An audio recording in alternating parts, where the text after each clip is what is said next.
I'm Elaine. And I'm Rachel. And welcome to Legs Out. And Away We Go.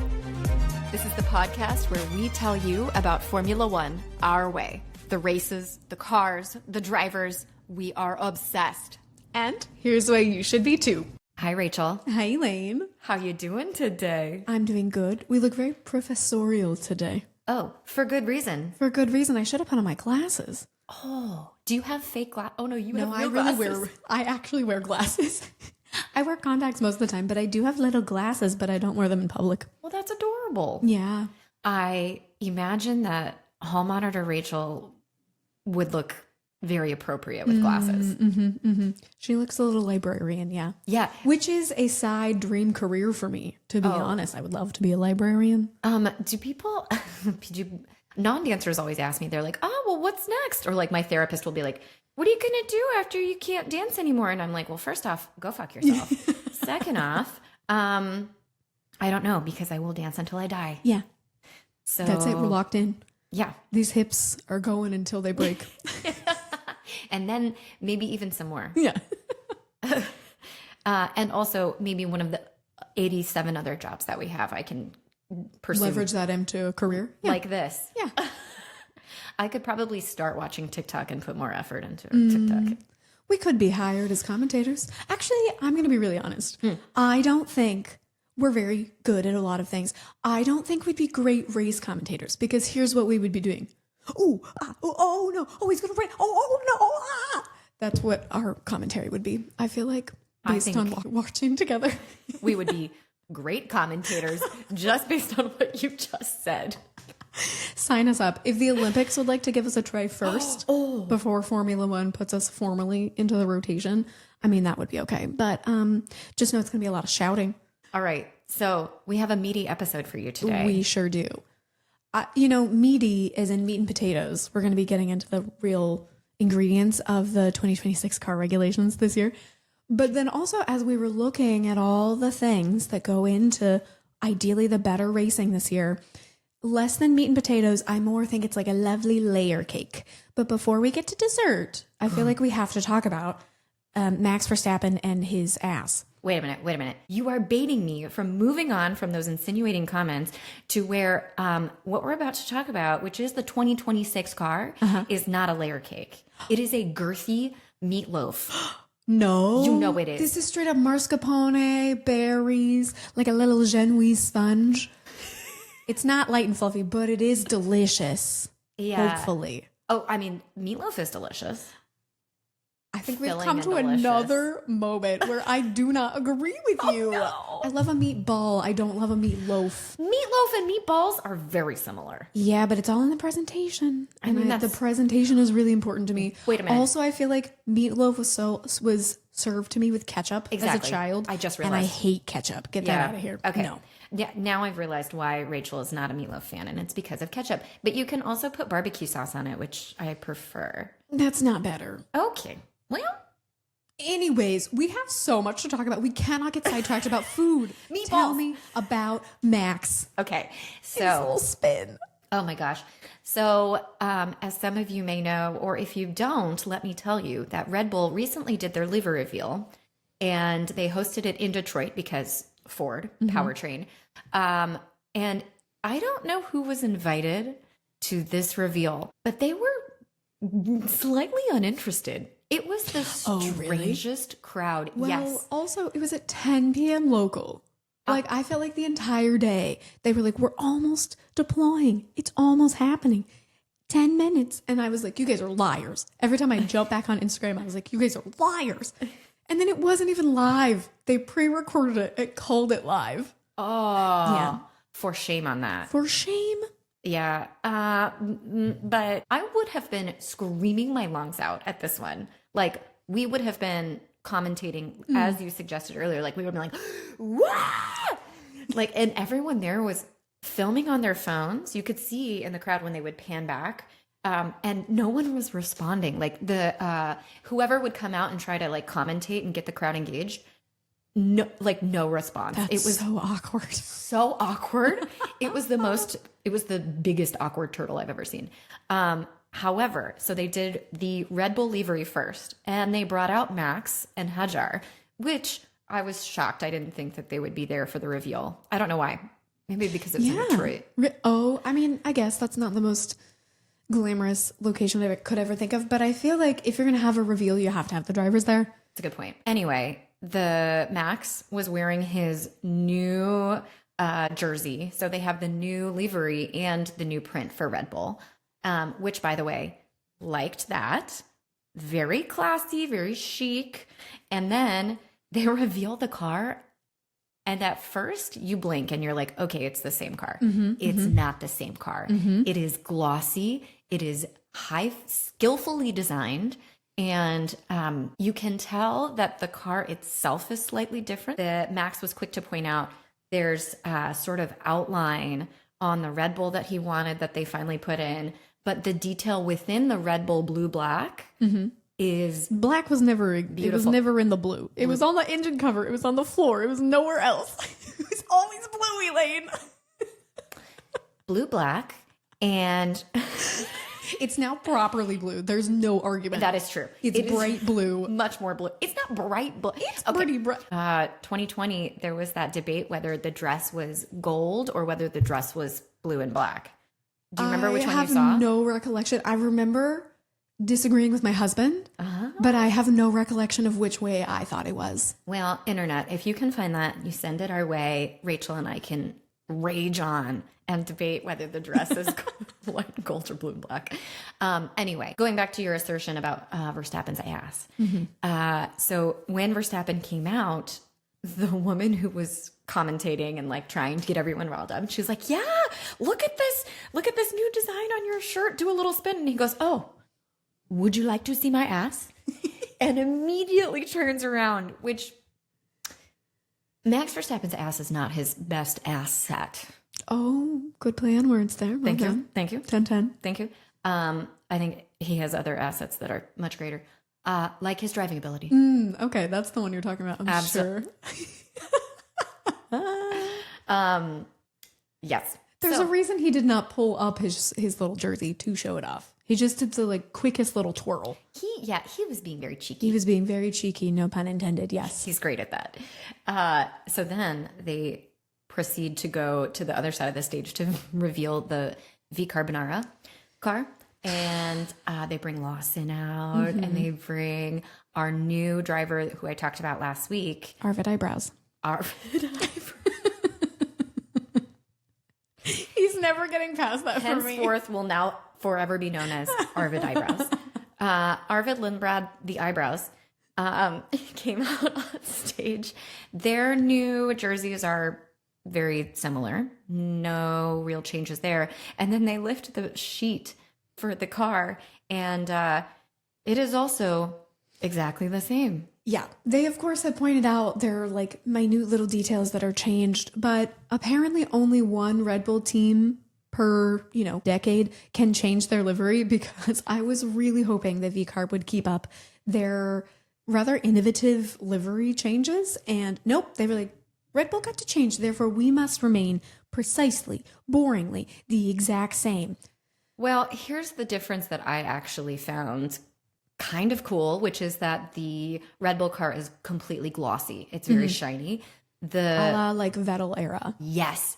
The VCARB, completely matte. The paint is matte, which actually looks beautiful. Does any of this matter because the car's going to be moving at high speeds? No, none of it matters. I think it does, though, because here's the thing. There are sometimes cars that we see in the renders, and I'm like, gorgeous, amazing. And then we see it on track, and it looks so flat. It can be so disappointing on television or based on in person. And so I feel like that's the really beautiful, delicate balance for these people who are creating these designs, is they need to look good on your phone. They need to look great on a high broadcast camera. And they also need to look stellar when you're sitting in the stand, seeing them roar past you. What a job. We can sit here and be like, subpar. But they really do have a pretty difficult marketing and design job ahead of them. It's crazy. That's true. And maybe there will be a difference between the matte and the shiny. I mean, the Red Bull's going to reflect the VCARB. Maybe that's their Mario Kart defense. Yeah. Superpower, exactly. They're like, we won't necessarily have as much dirty air. Maybe that's a spoiler for later, but we'll just blind the competitors behind us.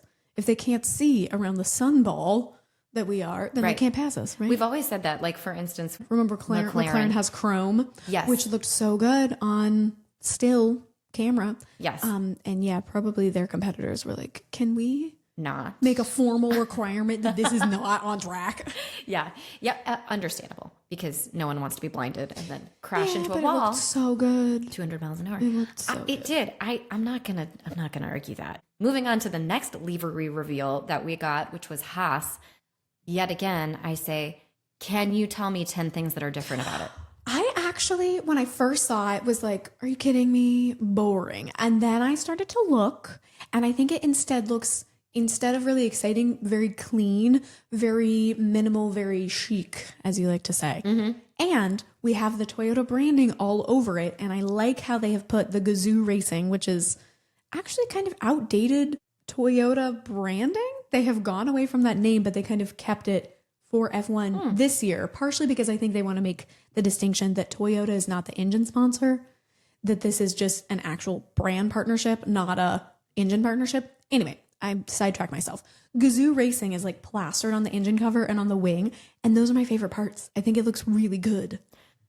You also did an excellent job. You posted to our Instagram Haas through the years, which is over the last few years, how their livery has changed. Not much. Well, the race actually pointed out, this cracked me up, it's as if the Haas printer just started to run out of ink. Yeah. Through the years. And that is very funny to me. HP, if you could also just run out of ink and leave Ferrari, that'd be so good. We'll see. Well, no, they haven't released the livery for the car, but they have released the race suits for Ferrari. Right. And I actually like them. I think they look good. As per usual, HP, get out of here. You're ruining everything that could be good about the sport. Do you anticipate the livery will be very similar? HP? And HP, yeah. Okay. All right. Surprises us, Ferrari. Yeah. I actually want them to put no surprises, because I'm like, if you put less brain power into the livery, then maybe potentially you could put more brain power into the ECU. But, you know, I don't think it actually goes like that, but I'm hoping.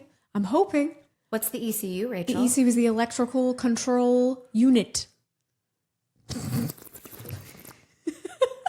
Give me the tea. All right, it's time. Let's transition. It's time. Where are to my the glasses? meatloaf of this episode. I refuse to call this meatloaf. Get your glasses on. Let's eat some ketchup meatloaf. Take it back.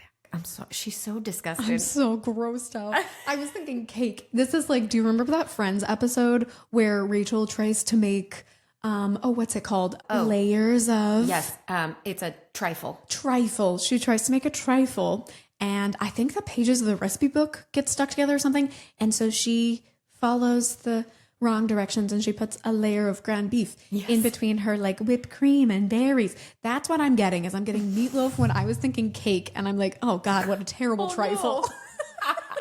No. All right, well, meatball trifle, whatever we want to call this. We are here to tell you about the 2026 car. I'm both so excited and also, honestly, daunted. There is so much overwhelming to learn about this car, and there's also a lot to note that we won't actually know. A lot of this is speculation based on the rules that we have and people's predictions about how these teams are going to put this into play, because we don't get to know until the cars are officially on track. But we're going to do our best to like give you the overall image of what racing is going to look like this year. The main things that have changed, you're like two headline, if you get nothing else from this, that we have a very different aero package. The aerodynamics, of course, will always be important, but we're leaving the ground effect era, and so the package is changing, and the engine rules have changed. Those are your big things. Okay, to me, the biggest thing that you're going to see point blank, the first thing I noticed when they did the livery... Why is it so hard livery to say? Ruins you. For you, it's formulation lap. For Yes. me, it's livery reveal. Livery. First thing I noticed when we did the livery reveal was the cars are smaller. The cars are teeny tiny, itsy bitsy, little bit smaller. but enough that when Rachel asked me today, well, what interests you about the new car? I immediately said, they're smaller. Yeah. Can I cover that? And she goes, yeah. It's a big deal because this is continually in the pursuit by the FIA to make the racing more exciting. Yes, exactly. Will we get that? That is still up in the air. Yes, I think we will. 100%. You think so? We will. Yes, and I'm going to tell you why. Okay, excellent. So let me start by saying that the cars are shorter and narrower, which means that the car is more agile and you get closer wheel-to-wheel racing. Fingers crossed, man. Fingers crossed. Because of that, I am so excited. So if you will notice, if you want to look side by side from a bird's eye view of the car, to me, the cars last year were flat and wide, like a cookie that has too much butter and it overspreads. So, which is why also we saw a lot of front wing damage. Anytime the cars got close and tried to race, you saw a lot of chipped ends, burnt ends, as we call them in Texas, but those are the yummy bits. I love Terry Blacks. It's making me hungry. All right. Not for meatloaf. Okay, keep telling me about the car. Keep me on track. So closer wheel-to-wheel racing, which means that the front wing is a little bit more narrow, as is the back wing. So here, I'm about to give you some specs. So if you're curious, the wheelbase length, so the length of the car has been cut by a reusable water bottle. Like your average Yeti or Arctic, whatever you use as your reusable water bottle. Walla? I got excited about saying Walla. I thought you were trying to say water bottle. No. Oh, walla, walla. Okay, by one walla, the car's wheelbase has been shortened. Now, the width of the car. Are you so excited? 13 minutes later. 30 minutes later. This one will be much more serious. The width has been cut by a chocolate bar. It's still so cute. A chocolate bar. Did you do these, or had someone else been like, "Oh, let's talk about common things around us"? And they were like, "You know what? People love chocolate." Oh, they do. This one came from Formula1.com, and I meant to find my own examples, but these are so good that I just couldn't. Yeah. The floor width has been cut by 150 millimeters. So in between a chocolate bar and a Walala. Oh, good. Your most standard unit of measurement. And then you have to tell me, I looked ahead in our notes. Yeah. I'm really excited about how much weight this is removed, because 30 kilograms of weight was removed from the car, which means if you took an entire adult Dalmatian out of the car.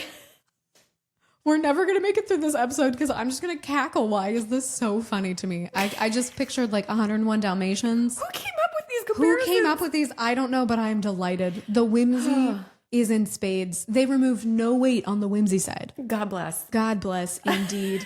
Okay, but this has cut down downforce, right? By 30%. Oof. And reduced drag by 55%. 55 is actually a lot of percentages. So much percent. Holy cow. Yes, a lot. That's over half. Yes, mathematically true. An entire adult Dalmatian.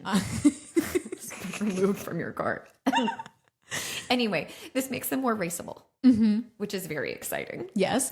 Also, the tire. This was so confusing. Rachel was saying that a lot of these are slightly conflicting, which is what I've found when I try to find information about the tires. Tires, Rachel. You were speaking about tires in this episode, and I'm not going to mention them one time. Really? Yeah. Well, you're about to be mad at me because I actually don't have as much information as I should on them. Because the sources I found were like, the tires aren't really changing. That we went from a 13-inch tire to an 18-inch tire, and that's not changing. However, they are making the front tires minimally smaller. So that's about what I've read. Changing. Yeah, I think it's just in relation to the car. Yeah. They're downsizing a little bit, but because the car is getting a little downsized. And Pirelli, of course, is constantly in pursuit of the right formula for their tire. But we won't really know that much about what the 2026 tire is going to be until the 2026 car is delivered. Here's the thing that sounds interesting to me about the tires is that the tires are the last piece of information to be developed. Therefore, the tires could fuck everything up. Which is why they're so important, because they're the only thing touching the ground. Everyone should care about tires. That's the story. This is me pushing the buttons and then watching her go. Excellent. Do you want to tell me about the engine rules? I do. And this is definitely the point where I'm like, my gosh, as a fan, there is so much I don't get to know and that infuriates me. But I'm going to share the bits of things that we do get to know as of now. So, your trivia question, it is still going to be a 1.6 liter V6 turbo hybrid engine at its core. Important. Yes. And I think I've made this joke before. There have been people running around asking women, hey, do you know what engine the Formula One car runs? And so now everyone can know, men and women and all in between, whatever, we all know what the engine is. However, here's the big change.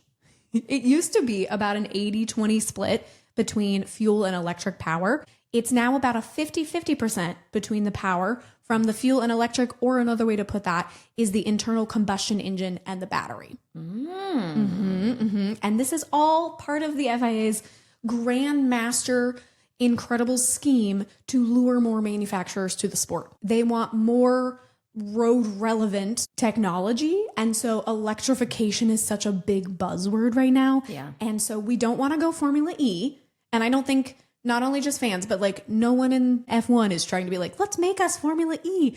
Yeah. But leveraging the amount of electrification that Formula One can explore is something that is interesting to manufacturers, which is why we have Audi, why we have the return of Honda, why we have Cadillac joining in. And so, and I mean, Ford arguably as well. And so you can see with the addition of more names this year, it worked. And the another thing to note about the engine, the giant MGUH, that's going to be something you hear about a little bit when people are talking about changes, is gone. It's gone completely. They just removed it. They were like, hey, it's really heavy.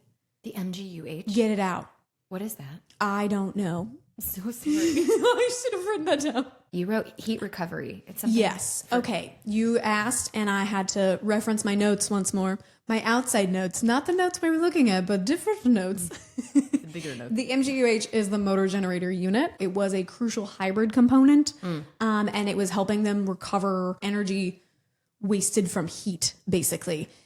The exhaust played into that. That's like a whole other longer tech concept that since it's gone, we're going to be like, cool, that's gone. We're not going to talk about it more because we could get down a long rabbit hole there.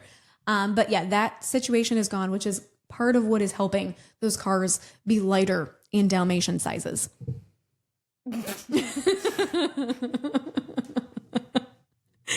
Did you guys expect anything else from us on this? We're going to talk about cake versus meatloaf and Dalmatians, apparently. But hey, F1 walked us right into that one. We're like, wow, this is going to be a very technical episode. Yeah. We're not going to have any thing to screech about at all. Cut to Dalmatians. Anyway, so speaking of those engine manufacturers that this regulation change has lured in, let's just go through and make sure we know who's supplying what engine to who, right? So Red Bull Powertrains is a partnership with Ford. And that is a pretty new situation, which is why we keep questioning, hey, how's Max going to do this year? It's because of this new partnership. You mean you? Me. It's me. Yes, it's all me. Anyway, Red Bull Powertrains is supplying the engine for Red Bull and for VCARB, since they're the sister team, even though they keep saying, we're independent teams, and then they shared a livery reveal. So, okay, whatever. Anyways, Ferrari, they're supplying themselves, of course, Cadillac and Haas. Oh. Okay. Merc. Oh, and this is where I think everyone should focus their energy. Look really closely, because I think Merc is going to have a good engine. Per the whispers themselves, McLaren, Alpine, and Williams. Williams is running what is potentially going to be the best engine. I'm so excited. And then Honda's working with Aston Martin. That's definitely one to keep an eye on. And Audi, they're coming right in with their own engine. You wrote itself. Itself. Period. Love this. Okay. I think Audi is an interesting one because while they've technically been in the sport for a while with the existing team, Audi themselves are pretty new. And so it's pretty bold to be like, big changes, new engine. Now, remind me again, who are we going to see in, we know for Cadillac, we're going to see Sergio Perez and we're going to see Valtteri Bottas. Who are we going to see for Audi? That is our pair from last year at stake, Gabriel Bortoleto and Nico Hülkenberg. That's right. Yes. And I'm actually looking forward to Audi and Cadillac being properly on the grid because since they're kind of this new slightly not formed in terms of personality yet. They're a little bit merging in my brain. So I'm excited for them to differentiate themselves on track. Yes. Ideally. Okay. I wish I had brought some animals in here, but I was thinking layer cake. So here are some modes that you should know that are going to be within the engine things. The buttercream. The buttercream. Oh, yes. Yes, exactly. What kind of buttercream do we think the engine is? I mean, I think it's like a traditional. Raspberry. Like lemon. Ooh, I love anything lemon. Yeah, like a lemon or a raspberry. Lemon curd. Passion fruit. Papaya. No, Papaya. just kidding. No. Take it out of here. Okay. So modes that you need to know. Boost, recharge, overtake. You're going to get into some of these later, but since we're talking about the engine, I'm going to talk a little bit about boost, which when they hit it, I used to think this was like a made up car game thing. We're literally getting a boost button this year. Yeah. It's kind of confusing to me. But when they hit that within the car, it's going to deploy max power from your traditional engine and also the battery for max attack. Either for attack or Max defense. attack. Max attack. A max attack. Yeah, exactly. As long as their battery has enough charge, which is a question. A lot of people are like, are we going to get energy starved cars? Are they going to be able to harvest energy well enough to keep the car going at its best capacity the entire lap? That's one of the potential pitfalls of this regulation. We don't know yet. Oh, I love that. That is interesting. Yeah. And that's something that we're going to hopefully never hear about because it's never going to come to pass. But it might, because this is definitely a new challenge for the teams to tackle, a new reliability situation. And so that's going to be something to definitely keep your eye on as we start to get reliable information out of testing. Again, don't get duped by fake news. Okay. And also in the first couple races of the season is how well is the energy recovery system working to actually power that 50% of the car that it's responsible for. Yes. So tell me about recharge. And how about I tell you about overtake? Yes, because that falls really nicely into your deep dive on active aero. Yes. So recharge is basically what it exactly sounds. They're going to work the drivers in the car with their engineers to know when they're recharging in the lap from braking and from engine energy. That's a hard thing to say. Sheesh. Livery reveal. Yeah, right. So the energy recovery system, the ERS, that's a little buzzword for you. All our acronyms that recharges the battery with twice as much energy per lap compared to the past era. This was in play last year. We talked about the battery, talked about that little icon. You could see it with its cute little colors, but that's definitely becoming more into play this year. Yeah. And so they're going to be recharging the battery through a couple different things, but those include recovery under braking, lifting off the throttle at the end of straights, and applying only partial power during corners. Okay. This is the ERS. That's going to come in very deeply when I tell you about the aerodynamics because this applies majorly. It all connects together. It all stacks up into a delicious cake. One meatloaf car. One meatloaf slice. Things I am most excited about are to hear about that active aero from you and also this absolute play of strategy from the drivers about how they're going to save energy on each lap. This is when we were talking about it's going to really benefit drivers who are thinkers, who are like tool users rather than just like go fast.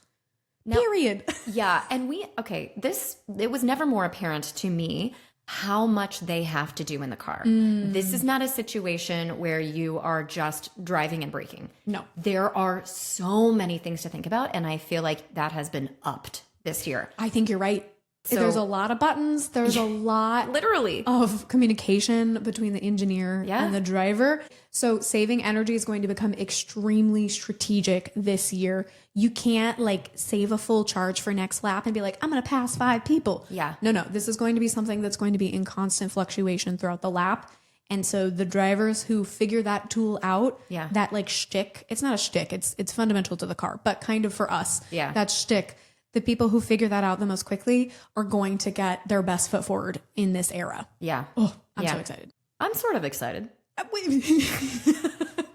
This is like, there is so much information that I'm like, ding, ding, ding, ding, ding, ding, ding. It's easy to get. Like ping pong table. Even me, who is not interested as much in the technicality as you, when I was researching this, it's so easy to get lost in this. Yes, because there is more layer cakes to peel back. There's just, you could just keep making 16 layers, little, yeah. It's an artichoke. It is an artichoke. And the heart of the artichoke is the engine. The artichoke. I would agree with that. I would agree with that. Is that? Can we? Yeah. Okay. Yeah. Okay.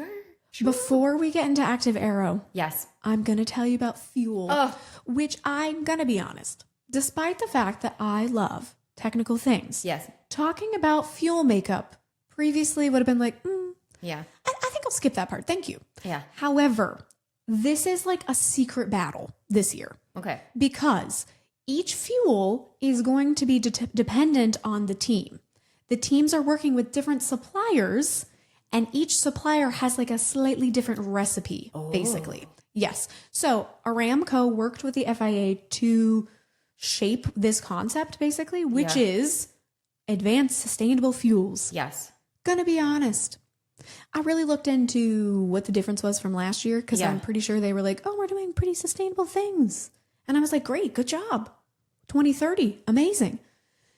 I don't really know why now they're really advanced sustainable and last year they were not. So that's an outstanding question, both for me and also maybe them. Maybe this is new branding. Like, honestly. Maybe branding. Yeah. But it seems like they really have upped the sustainability of this fuel this year. Okay. Because it's coming from sources like carbon capture, municipal waste, and non-food biomass. And so, like I said, those suppliers are getting to concoct their own little witch brew. And the cars, much like us, are hungry for that own specific little recipe. It is really. You're like crafting your fuel recipe to fuel the taste of that engine. So this is like when you get to the bar and you have to decide whether you want to stick with clear liquor or brown liquor or beer or wine. Yes, biomass waste could be liquor. And You can't, you can't, like, I don't run well if I only drink old fashions. I run best throughout the night if I'm on like a gin and tonic or a vodka tonic. Same, situation. exactly. Yes, or a little bee's knees. Yes. The fuel suppliers are trying to figure out which cocktail their engine likes best. Oh, and then there's tequila, which is like the fucking ultimate, like, I feel like let's go. tequila is ExxonMobil and the RB teams. Yep. If we had to like give a liquor to each team. Oh, I love this. I feel like, who's Aramco who's working with Aston Martin Honda? I mean, that to me is like scotch. Okay. Maybe that's well, scotch. they actually, we own a Glenfiddich scotch with the Aston Martin partnership. So I think you're exactly right. There. I do feel like Patronus and Merck, they're working together. I think they're gin. Okay, yeah, I could see that. Definitely. Oh, this is tricky though, because Shell and Ferrari, No, Shell and Ferrari to me, that's like they're wine. oh, I was going to say cognac. Cognac. I'm going to be honest, don't know what that is. I know it is a concept, but do I understand what cognac is? Not at all. I think it's a liquor that's aged in wine barrels. Like, it's slightly sweeter. Okay. Or Ferrari. Oh, wait. What if Ferrari's like, this is slightly targeted because it's Italian, but like limoncello. Okay. Like a Nice little tart situation. Yeah. Yeah. Okay. All right. I could work with either of those. And then Castrol Audi, we don't know them yet. I feel like my other category is rum. But Yeah, I that's don't what I was feel thinking. like Audi and rum are a pair. So Audi will be yet to explain itself in terms of our liquor habits for them. we'll go with like Long Island iced tea. Could be a combo. Could be a combo. But I feel like Audi is classier than a Long Island iced tea. I'm going to give it to them. That's true. But anyway, yeah. So those are who are working together as fuel suppliers. That was delightful. Thank you. Really great. And so, like I said, they're trying to figure out what they like best. Here's why I say it's a battle. Because you could make a really energy dense fuel and put less of that fuel in your car, which is going to make your car lighter.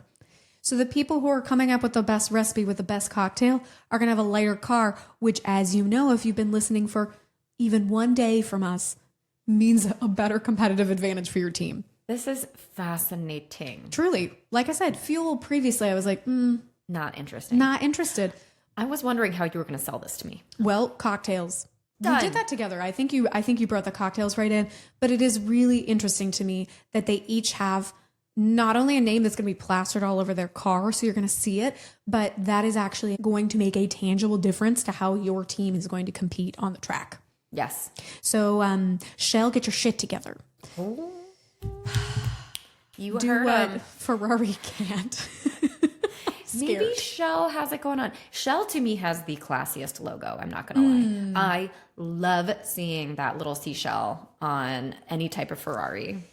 Yes. As we're talking about this and we're talking about like classiness, I will say this is one of the hot button points when anyone's like, I might be against F1 because of morality reasons. And it's always tricky when it's like oil suppliers have a big pull of their weight within this sport. And so we have to balance the fact that it's bringing us a really fun product on track. And also, they're not always doing the best things for the world, for the countries they're working in. So overall, do better. Thank you. No, and thank you for bringing that up also. And I appreciate that they are at least trying. They are trying. They know they're in a sport where they are deploying fossil fuels that are depleting our earth and destroying the environment. But ideally, not this year. Fully sustainable.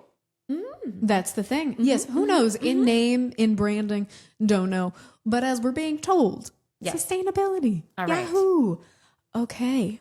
We've come to what I think is going to be the most obvious to us as the watchers, the biggest change, which is active aero, which is short for aerodynamics, I assume. It is. And based on what I researched. Even though we're talking about that this is now an engine era as opposed to a ground effect era. Yeah. Aerodynamics are never going to go away as like a key, very high, extremely important factor in racing. It's just not. Okay. So here's what I was thinking as I was researching this. There are a line of children's books. They're a line of science books for babies. And when my son was young, for babies, we had a few different books that were science-based, and it's basically physics for children, and they break it down in the most simple way you could. Better than my high school teachers broke it down, I will tell you that. And one of those books was Quantum Physics for Babies. This one in particular talks about thrust, lift, and it talks about how, for instance, when you have a shape and you angle the shape in a different way and different patterns, it causes the air around it to move in different patterns. So for this book specifically, they talked about like, this is how you make a rocket ship. And for instance, on an airplane, this is how the plane uses air and aerodynamics to force the plane up. Well, with that in mind, this is what they've done for the car. So they have done away with the DRS flap, that big flappity flap, little Karen in the back of the car who went blah, blah, blah. And we completely redid it. And we put 3 flaps in the back, 2 flaps on the front wing, and they are both movable. AKA active. Active aero. So the balance of the cars will be better because the front and the back wings have these parts that move. And according to the FIA, this is their way of sort of resetting the balance of racing.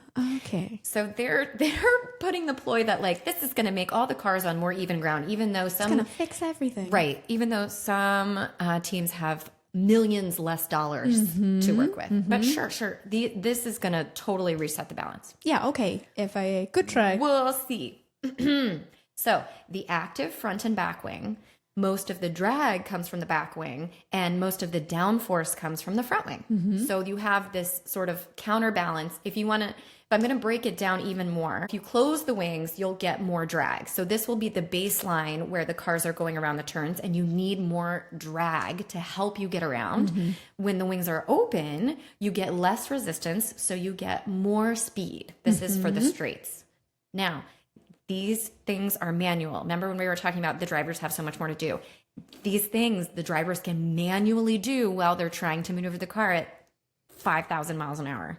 Which is crazy to me because that is a lot of times that they're going to encounter both of these elements on the track. Think about any track that we're going to go to, Coda, for instance, you have a big long straight, and then you're immediately into a hairpin turn, and then you're in a straight, and then you're going through the S's, and then another curve. It's a constant change between cornering and straight line mode. Yes. So this is also interesting because not all of those straight lines were DRS zones. And they are adding more straight line zones because there's no DRS, but you also can't open the wings unless you are on one of these designated straight line zones. Right. And why there are more of them is because this is not necessarily an overtake measure, correct? Exactly. Okay. Yes, correct. So for instance, you also don't need to be within 1 second of a car in front of you to use this. Now, you can manually open the shifters, but they will either the driver can manually close them when they get to the turns, or the car itself will automatically close the shutters. I like calling them shutters. Yeah. It's not what they're called. Fight me on it. So the flaps will automatically close if they are opened, if the driver takes their foot off the accelerator or pushes the brake. Boom. Which I'm really glad to hear this because do you remember, I think it was Japan 2025, Jack Doohan was like, hey, in the simulator, it seems like this part of the track is going to work better. I can get a quicker exit out of this corner if I leave the DRS flap open. And it unfortunately led to a pretty massive crash from him. And everyone was like, well, obviously that wasn't going to work because of reality. But the car wasn't equipped at that point, I think, to override his decision. Yes. And so when we start talking about this constant swip, swap, swish, swash, swash between these two modes, open and closed of your shutters, as you say, I was curious, what happens if they forget? Like, what if they're in a battle and so their mind has dropped that one of million details? And so it's good to know that the car can have some possession over that ability. Yes, you're exactly right. And in fact, when I was reading about this on Formula One's website, they referenced that exact scenario as to why there was an automatic mode in the car that will shut those off for you so that it disables the driver's ability to leave the flaps open on the trains. Safety concerns there. Yes. So instead of DRS zones and instead of the DRS button, Rachel mentioned we have overtake mode. I feel like we could get more creative, better terms for some of these things. Well, I feel like to me, this is the most simple. You're overtaking a car. That's what you're trying to do. Yeah, but I don't like it. Almost like debases the ability that the drivers have, that it's like people are going to be able to say, oh, you just push a button and you overtake a car. Obviously, if you look into this and you're going to explain, there's so much more to it than that. But I feel like detractors to the sport are going to be like, cool, so you press a button. It does feel a little bit like that movie Idiocracy where you're like, I drive, I overtake car. What hurts on you? Arm hurts. Like you push buttons at the doctor. I've never seen this movie, but that was quite funny. Watch it and then be very depressed because it's quite relevant. Anyway. I don't want any more depressing things. No more. I watched Marty Supreme this week and I basically had an anxiety attack the entire movie. It was stressful. I haven't seen that. I wouldn't. Don't recommend Timothée it. Chalamet was incredible. I think the score was really interesting. Otherwise, I just felt like it was not that great. But other people may have really different opinions. Is this the one with Gwyneth Paltrow and Ethan Hawke? Yes. Okay, I was watching an Ethan interview. Hawke. I don't remember him. There's ping pong. Ping pong. Anyways, I said we can't get sidetracked on food. And then I said Marty Supreme. Okay. Anyways, so you're telling us about overtake mode. Overtake mode. I am behind a car. I'm within 1 second of said car. I'm going to push the overtake button. Ding, ding. Boop. What that does is it has nothing to do with the flaps. Oh, okay. It only gives an electrical engine boost. Yes. So this does not you better even have been harvesting. Full. Exactly. That has nothing to do with fuel or how full your tank is, but it does have to do with how much energy you harvest. And just a reminder, because I like this fact, they last year, they were harvesting energy and you could tell they were by the little blinkies that were happening in the back of their car. It was blinking when they were braking, and that was the way that they harvested it, blah, blah, blah. Anyway, so they have to harvest enough energy to push the overtake mode, and then it gives them an electrical boost to actually make them go faster. Now, you have to be in the certain zones, again, like the said DRS zones. And it's usually through the end of the final corner before the straight, and then it goes to the end of the zone. Okay. And that's it. That's the only time you can use that button. But I think crucially we need to say, this probably seems obvious, but you can still make an overtake without the overtake button. Yes. Like, it's not going to be like, this year you must press the button if you want to pass. It's just, this is another tool within their toolbox, right? Correct. This is another tool for them. However, since they all have the ability to open up their flaps on the straights, then it's going to be a little more challenging. It will behoove you to harvest your energy so you can push that little button. Yes. And the last thing I want to talk about is X mode and Z mode. Once again, get better with the names, y'all. I mean, essentially, I've already told you about this. So Z mode is the default mode. The flaps on the front and the back of the car are closed, and this maximizes the high downforce setting for faster speed corners. Now, if you're going to push X mode, that's when what I've told you about the flaps open, and those can only be used on the straight line straightaways, on the little straighty bits, yes. the uncooked noodle of the track. Ooh, So it's less of, also, okay, here's what I want you to think about. As per quantum physics for babies, this is less about the flaps opening and closing, like blip, blip, blip. No, this is more about how we're going to angle the flaps. Okay. Because as you angle them, the air moves a different way. And with the thrust, for instance, if we were to tilt the wings up, for sure, the cars would levitate off the ground. Off the ground, they just fly into the air. You know what I think I'm surprised doesn't exist? Why don't we have airplane racing? Rachel, we do.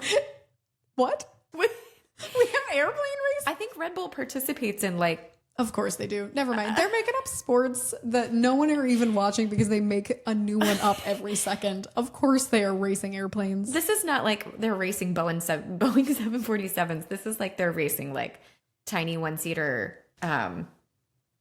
helicopter situations? Not helicopters, like little prop planes. Okay. Little like two-seater planes. Of course they are. Okay, Yeah. sorry. You were trying to make a point, a very salient point. And I said, why don't we race airplanes? No, my only point is that this was all of this to say that Lewis Hamilton will be very happy because this should make the porpoising much better for that old man's back.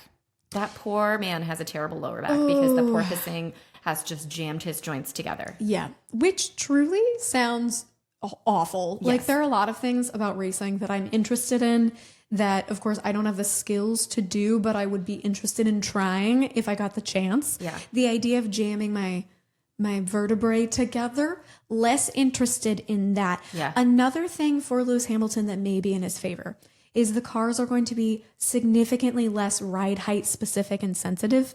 And so this is tying in with the porpoising. It's going to be better for Ferrari, ideally, because they don't know how to set up a ride height. And the porpoising is going to go away. And the fact that he has a very specific way of breaking into a corner that did not really match the ground effect era. And so people are potentially hypothesizing that this could be a resurgence of his talent. I hope so. But anyway, we're not getting into that because that's a whole episode. Will Lewis Hamilton make a 2027 racing career? I don't know. Anything else about active aero that we should know about? No. At this moment. Because, I mean, we will be able to keep in this information throughout the entire year. We will keep on keeping on giving you the keep up-ins. And I will say that based on the few FIA videos I watched about these aerodynamics and specs of the car, they played Hamilton's clip, "I need more power," at least 3 times. Is he German now? That was very German. That was like a little Arnold Schwarzenegger. I need more power. Give me the power. If there's any more power, I need it. That was Toto Wolff. I was like, I think that sounds really familiar to me. Is it Schwarzenegger? Or is it? Yeah, it's Toto Wolff. You're right. No, Michael. No. I hope we get another really great soundbite from Michael. Michael's gone. Michael's from gone. Toto this year. I feel like he was kind of quiet last year because Merc was not in the main spotlight, but I think they will be. And so Toto, I'm ready for your sass. I miss him. I miss him the most. I'm not going to lie. Because I can see Max. I can see what they're doing, but I miss Toto. Come back, Toto. Okay. This has been like a bonus sized episode. Oh yeah. However, I think we would be remiss if we did not answer a pretty significant question that everyone actually wants to know. What is that? Which we posed in the beginning, and you said the cars are smaller. They're going to be more agile. Agreed, hopefully. Will they be able to follow each other more closely? That's one of the key things that we need for better racing. Yes. And I think the answer is tentatively yes. Yes. Because they're kind of trying to simplify the aero. They've completely taken the floor, which was like a jigsaw puzzle of ridges, mountains, and valleys in the previous era, and it's now going to be the Williams floor of 2022, where it's just flat. There's not going to be a whole lot going on under there because the aero functionality is changing to deprioritize the front wing. Yep. They're trying to funnel a lot of air down underneath the floor and inward. Yes. Instead of sending it through, again, like the jigsaw of different places that they were putting in past eras, rather. And so to simply answer that question, I think they will be able to follow more closely because the less downforce that we're going to be seeing means that some corners that were flat out last year are now going to be actual corners, and really good battles happen in the corners when they're actual corners. Yeah. And there's going to be a narrower wake of dirty air coming out from behind these cars. And so ideally, that means you're going to be able to follow more closely. So there is like bucket loads of information in the 2 sentences that I just said that I'd love to explore more and more and more. And I will be, because this is going to be like my recreational reading for the entirety of 2026 is understanding this delineation. But for right now, we can positively say maybe they're going to follow more closely. Maybe we're going to get better racing. Maybe we won't have energy starved cars. And maybe someone else will be champion. I don't know. I mean, that's a certainty. You think? Yes. A certainty? You think we're going to have a new... Oh, this is a whole... Oh, man. We've talked for an hour and we're like, who's going to be the world champion? We've changed our views from 2 weeks ago when we gave our solid views. I love Lando, but I think it's a one-off. I agree. And we'll leave you with that. Oh my gosh. Okay, so come back next week because we will have a whole new topic for you. Probably some hot takes about pre-testing season predictions. Yes. Yes. Including, is Lando's WDC a one-off? Oof. Yeah, that was a bomb to drop right before the end. We did it. We gave you every bit of information that exists on the planet. Just kidding. Nervous. I'm not going to lie. Same, but that was fun. Yeah, that was way more fun than I thought it would be, Rachel. Rachel's Tech Corner entire episode, but it was actually Rachel and Elaine's Tech Corner, and that was so fun. That was Rachel's Tech Corner, and Elaine compares things to inanimate objects. Okay, we're going to high five now.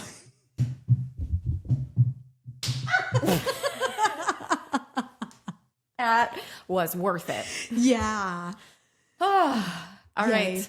Well, stay tuned. There's only 558 more days until we get F1 back. It's a lot closer than that, but we're almost there. We're almost there. It feels like it. So close and yet so far. And hopefully we'll have more training, Instagram-y bits for you. Drivers, where are you? Why are you not posting shirtless selfies? Williams just dropped a training YouTube video, so I'll be watching that today. Ooh. Okay. All right. Well, if you want to hear anything about this upcoming season, you have questions, you have concerns, you have comments, let us know. Absolutely. We'd love to hear from you. Legs out and away we go at gmail.com and Instagram, all the things. Yeah, come find us. Mm-hmm. Yay. And so with that, it's legs out and away we go. We'll see you next time.